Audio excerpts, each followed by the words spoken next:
My name is Robert Hollaender. I'm from Leipzig University. Could you close the door, please? Thank you. My institute is an institute for infrastructure and resources management. We are part of the economic department, and I have a chair for environmental technologies and environmental management. And today I would like to talk about environmental management. We have already touched some of these points that I'm going to talk about. I will talk about concepts, systems and tools, and maybe finally a very small part, a sort of an outlook, will be the relevance for EU resources management. So this will be the link to management of public resources. Now, when we talk about corporate environmental management, the first question is, why should we do that? We produce, and if we think of produce in a factory, and if we think of a factory as an ideal, the ideal production site would have under its bubble, would convert under its bubble all products, all raw materials into useful products. We will have no waste. We will have, everything will be converted into useful products, into useful and products that could be put on the market, could be sold on the market. That will be an ideal. That will be an ideal for the environment, but of course it would also be an ideal for the economy, because a company who could sell everything would be, this would be a very, very favorable situation. Unfortunately, this does not work. This does not work. Why? It does not work because every transformation of material is done with losses. This is, I think, the second law of thermodynamics. We cannot have an efficiency of one. We will always have losses. So we will always have waste. This is the bad news. We cannot avoid waste. But we can, of course, try to reduce it. We can, of course, try to come as near as possible to such an ideal. And this is one of the points that environmental management is about. So, of course, the real situation is we will have raw products, we will have input of water, energy and air into a production site, we will have investments put into a production site, and then we will produce some products, we will use package, but also we will produce waste, we will produce hazardous waste maybe, we will throw away energy, heat, wastewater, we will throw away energy through wastewater, through the exhaust. We will throw away energy also as internalized in chemical compounds, and we will emit noise and radiation perhaps. We will use land. We will influence the land via infiltration maybe of toxic substances. We will have shocks, maybe vibrations, that everything that influences the environment. And we will have risks maybe. We have heard about risk yesterday. We will have inherent risks in some production, but we will also have natural risks that are related to production risks somehow. So the idea is now to convert this real situation as close as possible to the ideal situation. We have several approaches to do that. One approach is a technological approach. It has been followed in many countries. We try to protect the environment being human beings, animals, plants, so it's a natural environment, natural living environment. We will have soil, water, and air. These are environmental media, we could say. And also, of course, cultural goods, artifacts, that also part of the environment. So protect the environment. Protect the environment through different regulations, different technical installations, protection.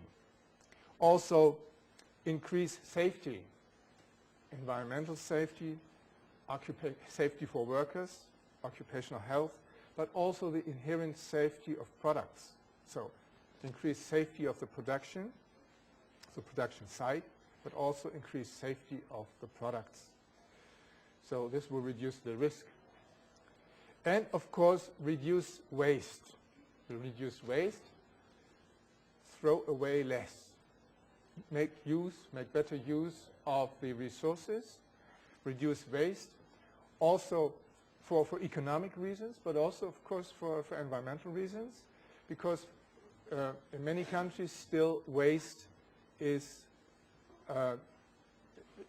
put on landfills, so we would try to save landfill volume, spare landfill volume. So this is the technological approach, and we must say that in many countries with this technological approach we have come quite far. We were quite successful with that. But we are not perfect already. We have not done everything we can. And relatively new is the sustainability approach. We just discussed the issue of sustainability, or we started discussing the issue of sustainability. I would like to choose here another perspective, a personal perspective perhaps. A personal perspective. If you choose a personal perspective, you being sustainable, what does that mean? It means that you want to last, that you want to be successful even also in the future, that you want to reduce risks for yourself, that you want to be safe in the future. This is what sustainability is about. If you look around in nature, every tree wants to grow. So from a personal perspective, we can make a step to a corporate perspective, and of course for a company, for a corporation, for a business, it's also important to reduce risk, to assure commercial success also in the future, to improve the position in the markets, and to reduce risks. We can say that sustainability has something to do with the future. There's a future perspective in it. The future perspective, look into the future, take care about the future, maybe take care about the future to a larger extent than markets already do, because in some goods the future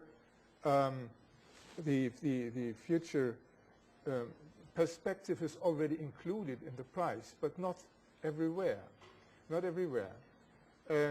Otherwise, we would pay much more for our oil, for gasoline, because of course the resources are limited. Other resources are also limited, and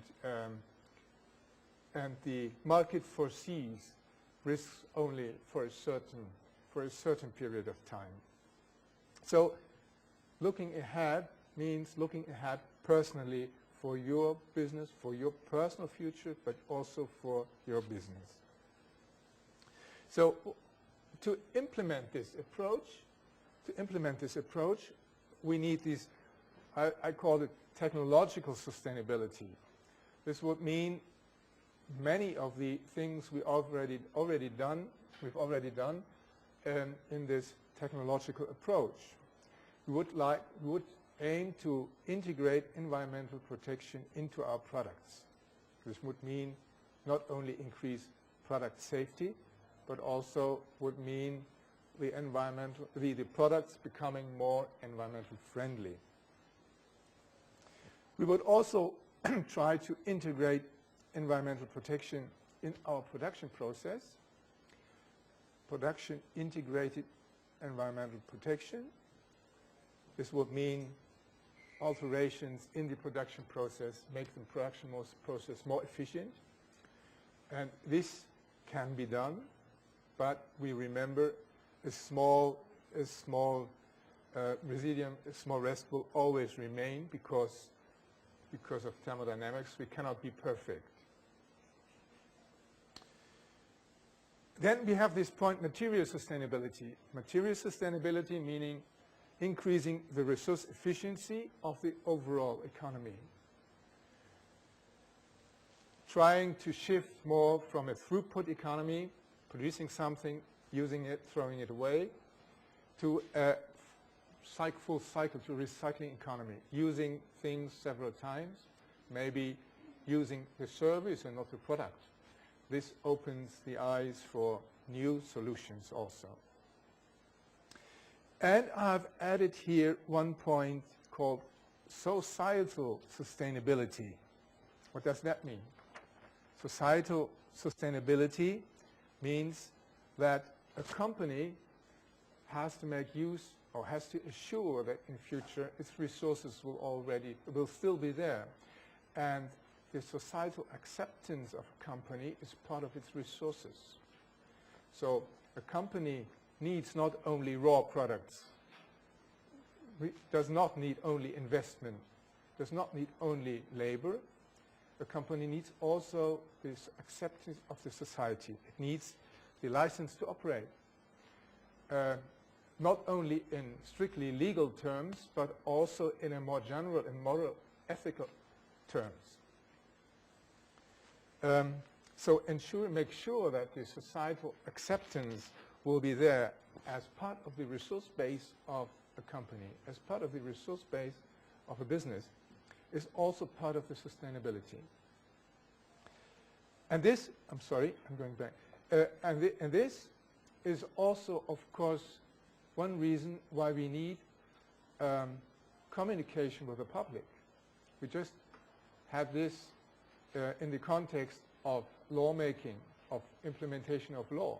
But it's also necessary for companies who want to keep their resource base in the future, that they communicate with the public. It does not mean necessarily to do everything, to spend money on art or to spend money on social events like many companies do.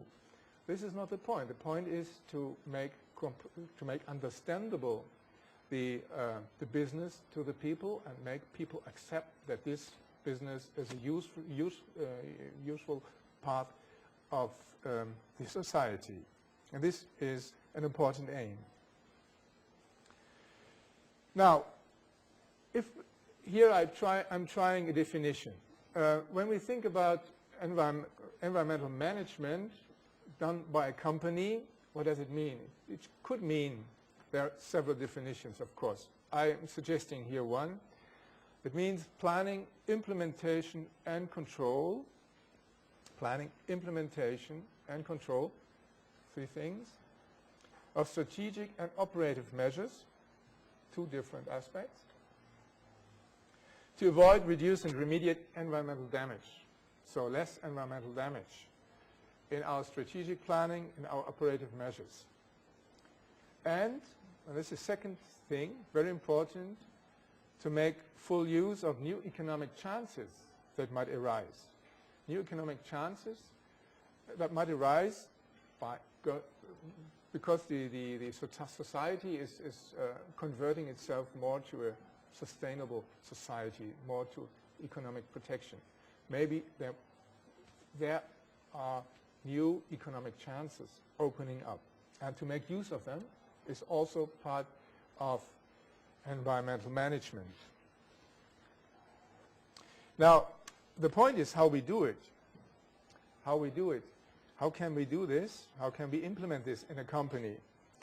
In my view, one of the most important things is about information, about communication. We need to know what our environment, also what the society thinks. We need input, information input. We need information input of what the laws are about ethics, about beliefs. We need market information. We need to know what our customers want. And we need, of course, to know what prices are, general development of the economy. So this is information input into our company. And then we need to process this information. And the question is always, is that a top-down or a bottom-up approach? I think it is very important to have top-down decisions, but all the details, technical details, cannot be done top-down. If you want to convert a company or to find new things in a company and to implement new things in a company, to switch to new developments, you have to have the participation of all levels. So the bottom-up line is a very important element, a component of this process of internal information processing, of communication. And this means you have an information flow and communication inside of your organization to accept the aims of sustainable society, of environmental protection, to invent new products, to invent new services maybe. And then you have information output. Of course, again, you're communicating with the society, you're explaining to the society what you're doing. Maybe you're also advertising your products. So this is where the output comes in. So if we see it in this way, we can say we have an innovation management. So we can say environmental management is some sort of targeted management to create innovations, to create innovations in the environmental sector, in the environment.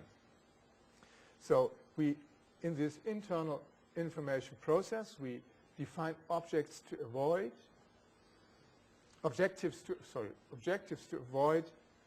reduce and remediate environmental damage. We try to identify new business opportunities, and we try to identify and implement strategic and operative measures to succeed. And this means that we will have the engagement of everyone, the commitment of everyone in the company to get these innovations running. So this is a basic idea, and to do it, there are several approaches. One very famous approach, standardized, is the ISO 14001 standard. ISO is the International Standard Organization. It's an organization of national standard organizations, and all these national standard organizations are supported by the national economies, by different sectors of the economies. And these national organizations have met, they associated to build this international standard organization. So this international standard organization is not a United Nations, part of the United Nations. It's an organization in its own right, and it's based on the private sector activities.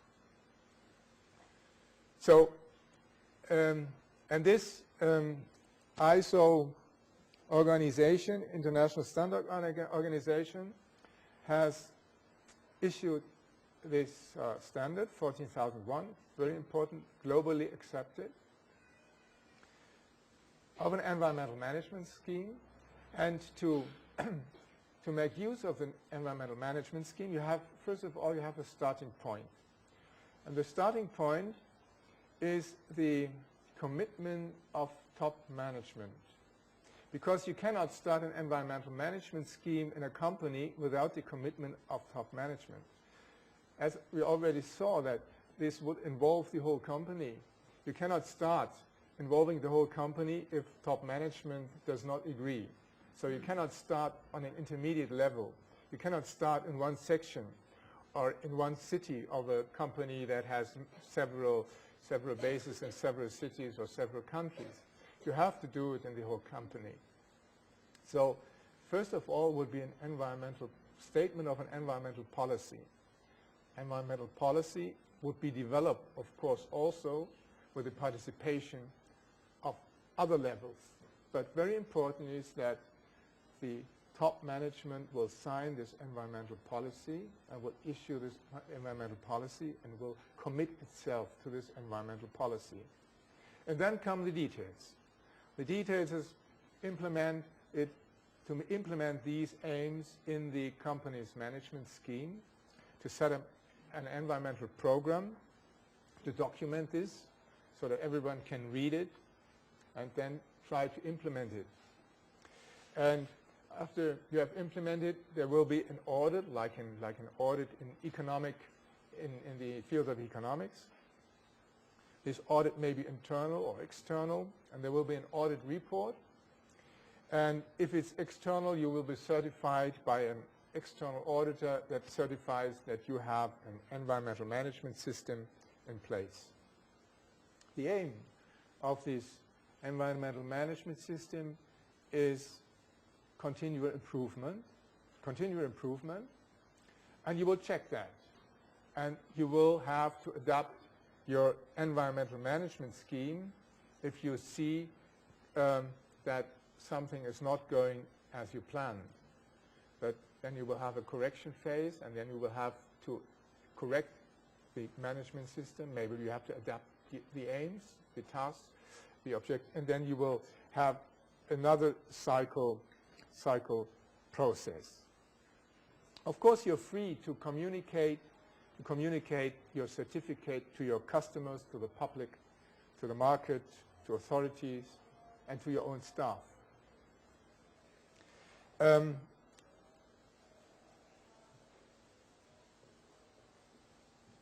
So the role of the top management is very important. The commitment of the top management is very important, but it's not sufficient. Now there's another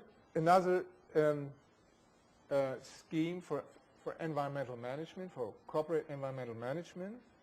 This is the European EMAS scheme. It means Environmental Management and Audit Scheme of the EU. This scheme is not public sector based, not private sector based, it's public sector based because it's an initiative of the EU member states. And it is implemented in all EU member states, and it contains some additional features. You see here that the cycle, or the processing cycle, is a little bit more complicated. We have basically the same elements as we have in the ISO, standard, but we do have some more. So the starting point is the same. We have this environmental policy. We have the commitment of top management, but then we have an environmental review. The first review, just taking stock of the environmental situation of the organization. This means that we will have a clear picture of the environmental performance of the organization before we start creating the management scheme, and before we start defining certain tasks or certain objectives. So we will have, first of all, a clear picture of the performance. And then we will have some very similar steps like we have in the ISO 14000. But then we have also an audit step. But then we will have an environmental statement. And this is also new. This environmental statement is new. It includes parts of the environmental audit, and it includes also information from the performance, from the environmental review. So it has more and more detailed information like we have in the ISO scheme. We will also, if this is not the first time we have this circle, if we already have implemented this, we will also have a report on the continual improvement in this environmental statement, and then we will have another step. We have a validation step. This environmental statement will be validated. So there will be someone coming from the outside, some external auditor, who will say, is that true what you're writing there? And did you improve not only your management scheme, but did you improve also your environmental performance? And this validated environmental statement is going to the public and has to be published. Of course, it's going also to the market. It's the market information, goes to staff and informs also the authorities. But a very important feature of this is that the EU wants to support the direct dialogue between companies and their neighborhoods, the companies and the society, thereby improving the sustainable management, the sustainable approach, sustainability approach.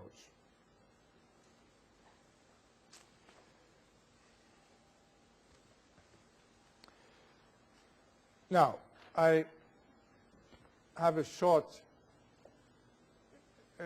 table here just to highlight the prominent differences between these two systems. One is a EU system, the other is an international standard. One has a political basis, the other has a private sector basis. And one is a framework, just a framework standard that can be filled to the needs of a company. The others put some weight on the communication with the public and also put more weight on the environmental aspects, on the environmental performance. It also puts weight on the indirect environmental aspects. What's that? We have not talked about that. Indirect environmental aspects are aspects that are not under the immediate control of a company. So these are aspects that may occur in the pre-phase, in the pre-production phase. It might occur in the product use phase. It might occur in the product disposal phase. So what is under the company's immediate control is inside of this bubble. This is the production. Maybe to a certain degree also the product use is under a company's complete control. But other aspects maybe not. And during these phases also resources are used. Maybe these are the green arrows. And waste is generated. Waste is generated and emissions are generated. Contamination may be generated. Pollution. So these is the difference between direct and indirect environmental aspects. And the EMAS scheme, the European scheme, puts a little bit more weight on these issues too. Because for your direct income, for the economic success of a company, the direct aspects are of more immediate importance. The other things, what's indirect, what is in the control of your suppliers, maybe not so important for you. Not if you look only, if you look at it only from an economic perspective, but if you look at it from a more ethical perspective, if you look at it from the point of view to keep the license to operate, the societal license to operate, it may be important. You all know that, for example, child's work is not longer accepted in many parts, in many countries, and people don't want to buy products that include work of children.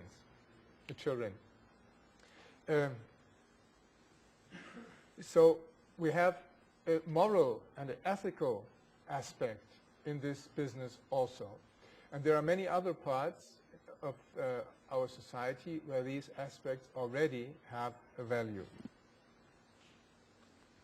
Now, there are not only standardized systems, but there are also free environmental management systems. Nobody would ask you to take a standardized system. You can do it on your own. You don't have to use these standards. You can, of course, develop something on your own. You can do it. It could be cheaper because you may not need advice from the outside. You may not need some certification or some validation, which could save you money. And you could save resources and be more resource efficient also, of course, with a free system that you invent and develop on your own. But of course, standardized systems also have their advantages. They have their advantages because you can do public relations with them. You can communicate better. You can say that this is an accepted system. So the stakeholder credibility would be better if you use a standardized system. And one point which is also very important is the connectivity is better. We are living in a world where companies cooperate with other companies, or where parts of companies are sold suddenly to another company. And then they have to adapt all these management schemes and all those management systems to the new company, to the new company culture.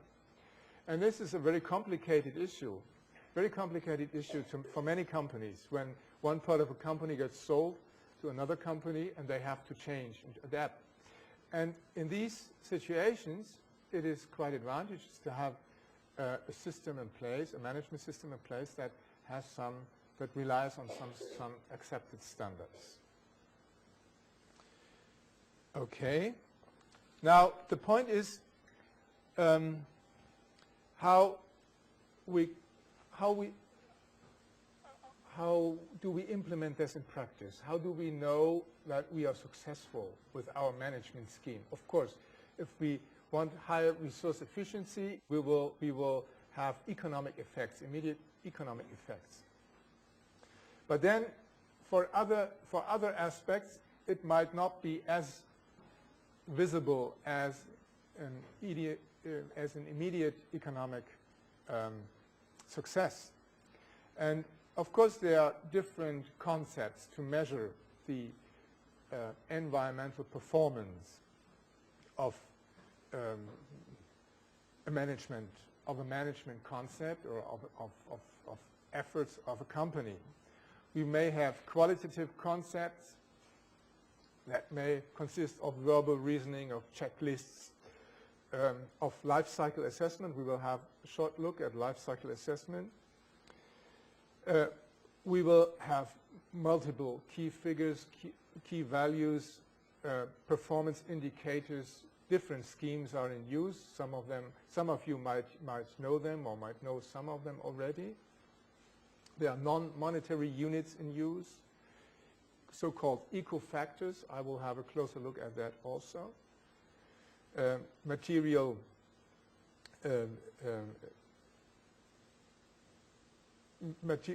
the ecological footprint and other related methods, and the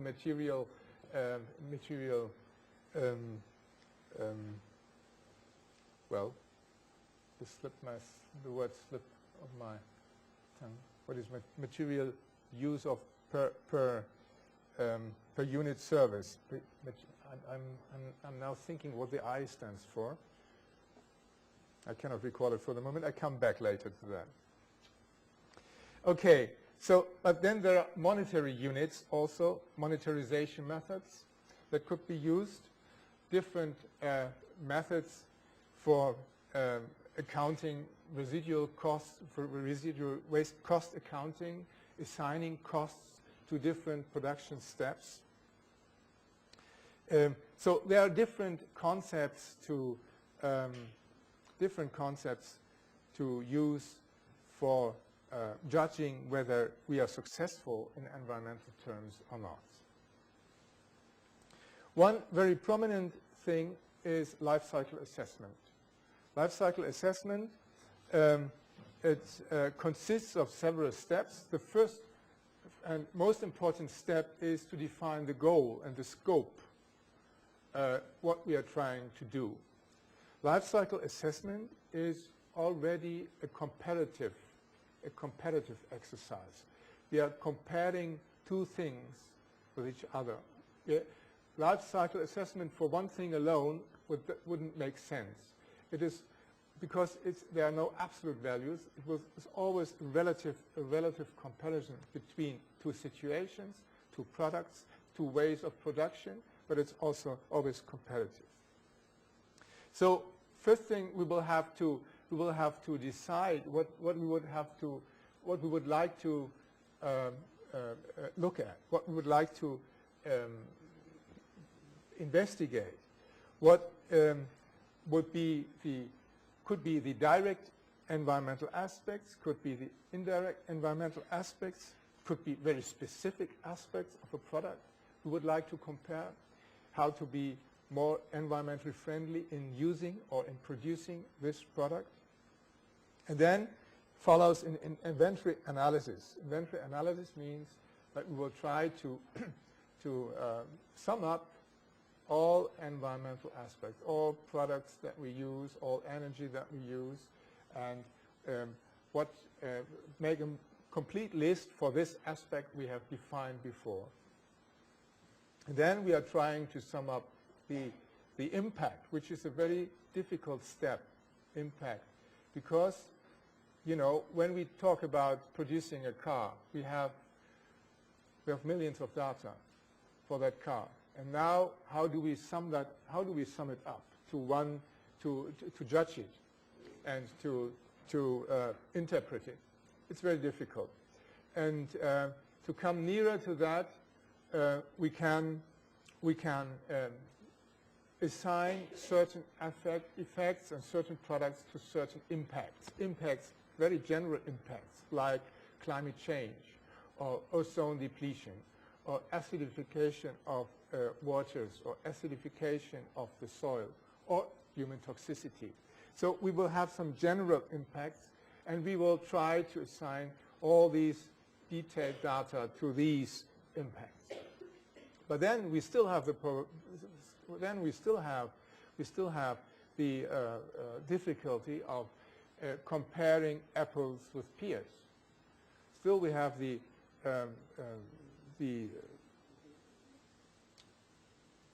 different impacts, climate change against ozone depletion. What is more important?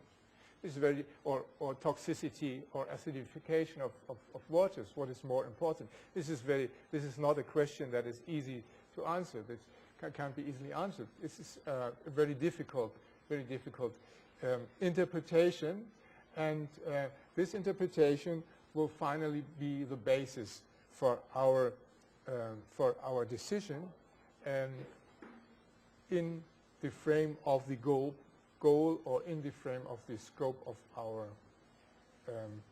our life cycle assessment. So there are different aspects how to come close to this interpretation. I will give you, yes, you have to select criteria, and you have to decide on the weighting factors for this criteria. I will give you an example how this is put in use. The BASF is a big chemical company in Germany, one of the biggest chemical companies in the world, which are using these part of the life cycle assessment. They're using these parts, these interpretation part for an eco-efficiency analysis. What does it mean? They have total costs on normalized costs for certain products or for certain production alternatives, and they have the environmental impacts. And then they put this on a scheme, and you can see here the red part of the scheme is the bad part, and the green part, of course, is the good part. So low normalized costs will be more to the green, and low environmental impacts are also greener than higher impacts. I put the web address on this slide, so you can have a look at this in the web. Yeah, there are 3 different products. There are a lot of different products. They do it. They also sell it commercially to other companies. These sort of analysis. I will show you how this works. What? Okay.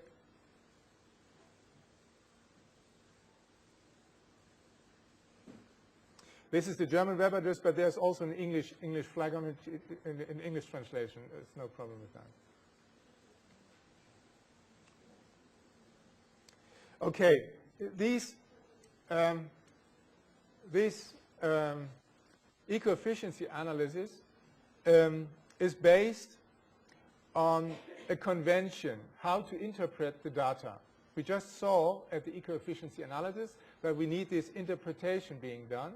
And here this company has decided once for all the products how to weight the different effects. And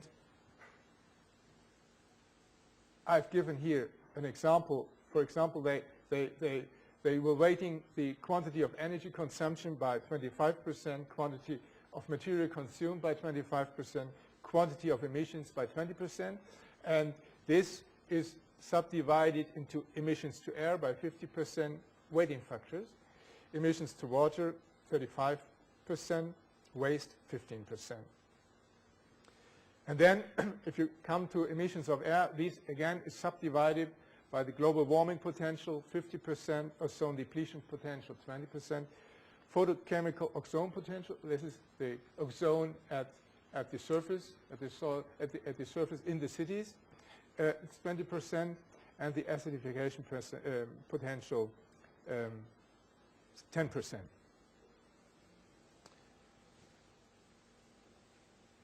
So this is a method they use, and they use it for decisions, for production decisions, for product decisions, and they also sell it quite successfully, and they save a lot of money on that.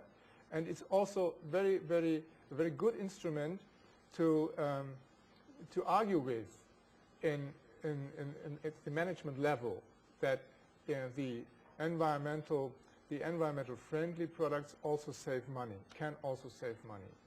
And this, in fact, is the case. They regularly use it for their products. So this was how one company puts it to use and uses it. But of course, we can also define our own criteria. One criteria would be define specific criteria, maybe the ecological hazard. Or maybe one criteria could also be the distance to the desired state of the environment. Maybe one criteria could also be specific contribution to the pollution, to the environmental impact situation. And we can try to find criteria for these aspects, so to make our own judgment in these kind of analysis.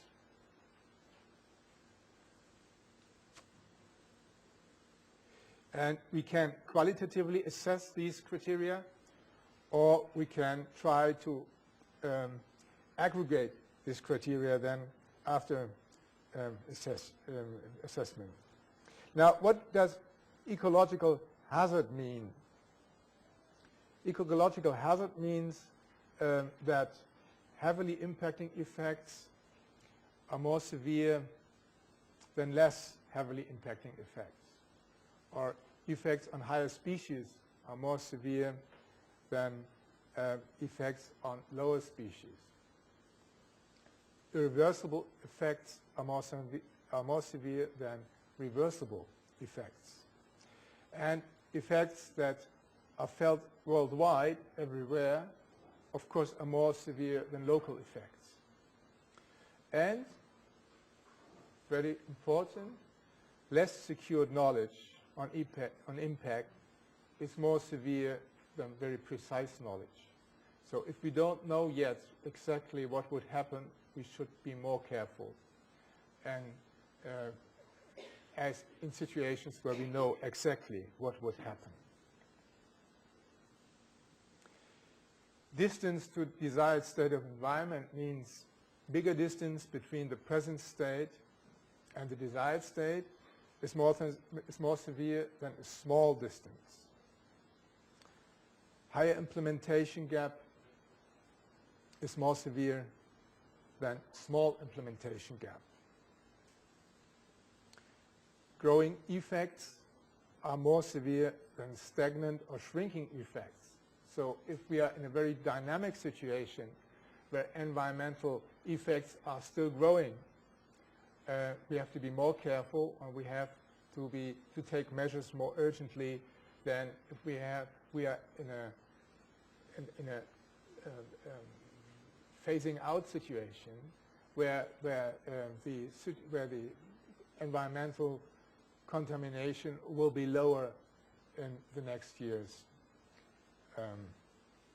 Yes, and then of course there's a political point. High societal resistance against implementation or small effectiveness of reduction is more severe than easy implementation. So if we can implement measures easily, we should be, it is less severe than if we could have to overcome big societal resistance in implementing some pollution abatement methods or some new methods. And then, of course, if you're judging your own contribution, if my own contribution is very large compared to the total amount of the co-pollution, this is a more severe situation than if your personal contribution is only very low to the total pollution situation. Now these criteria can be used also, and I would like to give you an example. The example is a Swiss method developed in Switzerland, which is very, very useful. It is used only in Switzerland so far to a larger extent. It's also used in the southern parts of Germany because the geographical situation is more or less similar. But it can be used in any other country or in any other area. It can be used in whole countries. It can be used also in smaller areas, on smaller sites even. It is all part of the, it's all a matter of calibration. The method is a general method, and the general method has to be calibrated, and the Swiss invented this method, and they of course calibrated for Switzerland, but it can be calibrated also for other parts, for other countries, for other areas, for smaller or larger areas. And I want to demonstrate this method because it's so simple. It's a very simple method, and it uses the criteria that we just talked about.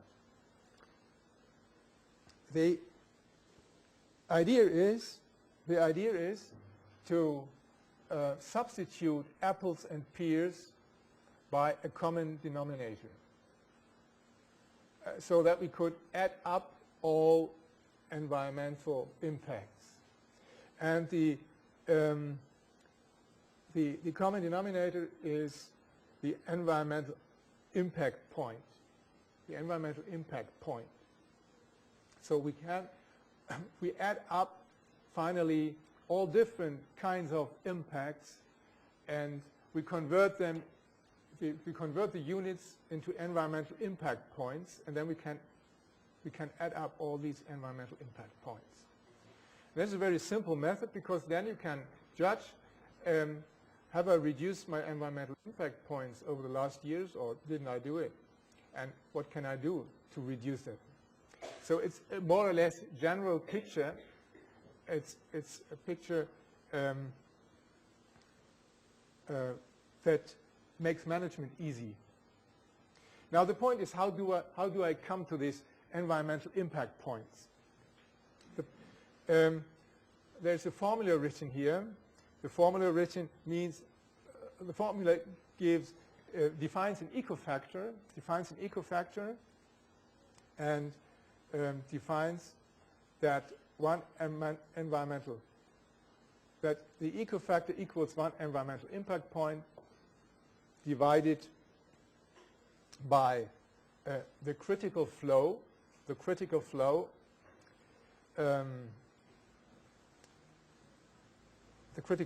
is mass per area and time for example, tons per year in a certain area. And then it's multiplied by the actual flow of a certain substance, and again divided by the critical flow. So there's the critical flow is squared, and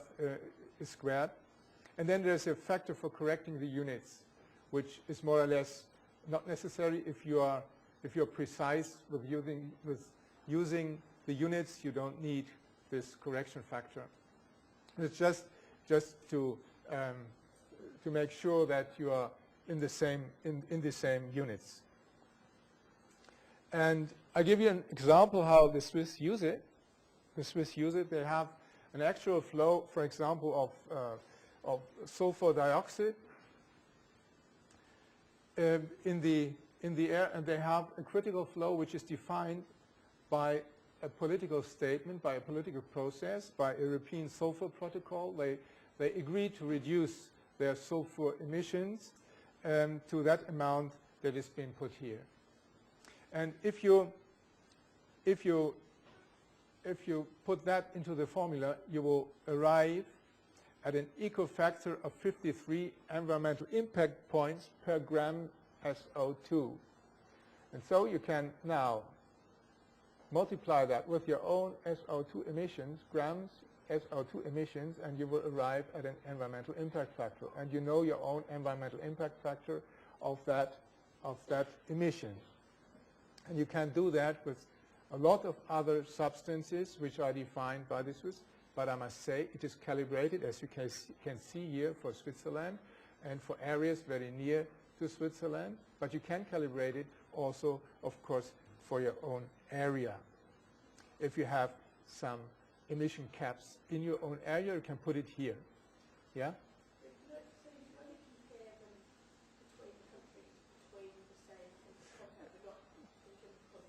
You cannot compare between different countries because it has to be calibrated for an area, you know.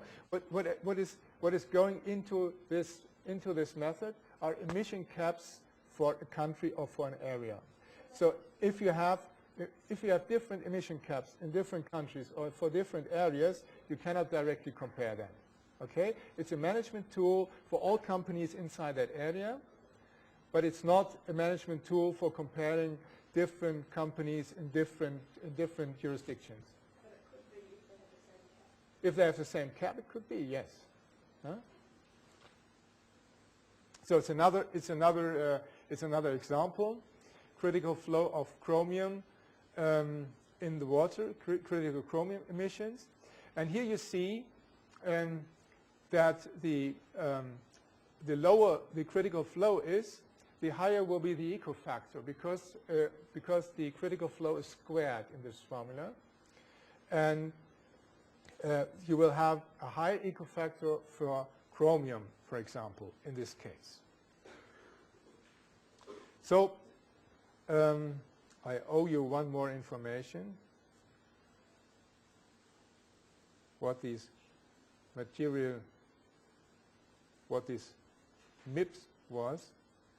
Well, I'm going back to that. So I would like to add that MIPS. I couldn't recall the I. Now this stands for material input for unit service. Material input per unit service means that I'm aiming in environmental protection to use less material input for the same service, or to have better service or complete service with less material input, to have transportation service with less material input. Yes?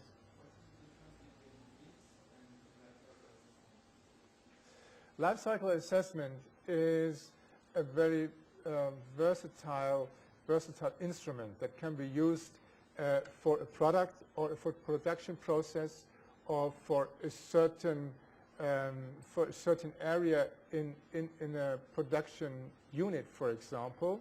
If everything remains the same, you can have a very small scope for for the lifecycle assessment, but you can also have a very extensive scope where you, when you have a thing produced of metal, then you use all these. You start from the mines, from the metal mines, from the mining process, and go on, you know, in different countries, and have all these indirect and direct effects included in that. But you can choose, and the yes.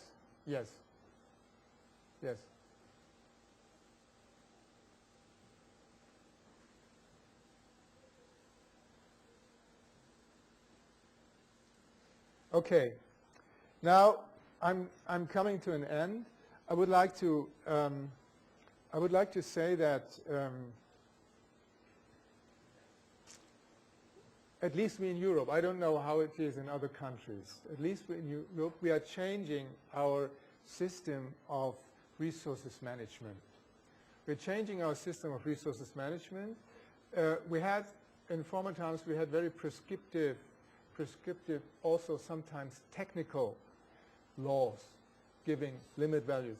You see this shift from a more technological approach to a more sustainability approach. And we do that, the entire EU does that. We do that by giving more general directives, and by implementing more general laws that request or require management schemes also on a regional scale, and that require companies to contribute and in this management schemes, or to participate in these management schemes. There's one very prominent example, that is the Water Framework Directive, which will have programs of measures oriented to the river basins or in sub-basins, and all polluters, on all companies who emit substances will have a possibility of participation in setting up these programs of measures. So there's an extensive public participation part in that.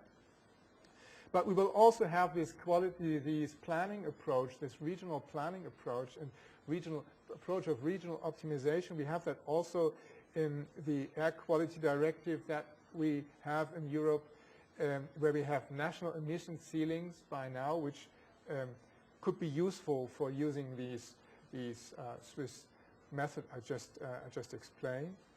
And we also rely on quality plans, regional quality plans, municipal quality plans, that where companies have a say, where there's some public participation in that, and companies have, of course, to comply with the targets or with the caps that are set in these emission plans, in these regional plans. So there are less absolute values, there's less absolute truth, but there's more regional management. And this is a general, I would say, tendency in the EU, in EU lawmaking, at least in the EU. I don't know how it is in the United States or how it is in Australia or in other countries, but for the EU I can say that is the point. Also, we are trying out this emission trading program. Emission trading, CO2 emissions are traded between different companies and between different states also. Emission trading meaning that you can only emit CO2 if you have a license to do so. If you have a license to do so, then you can do it.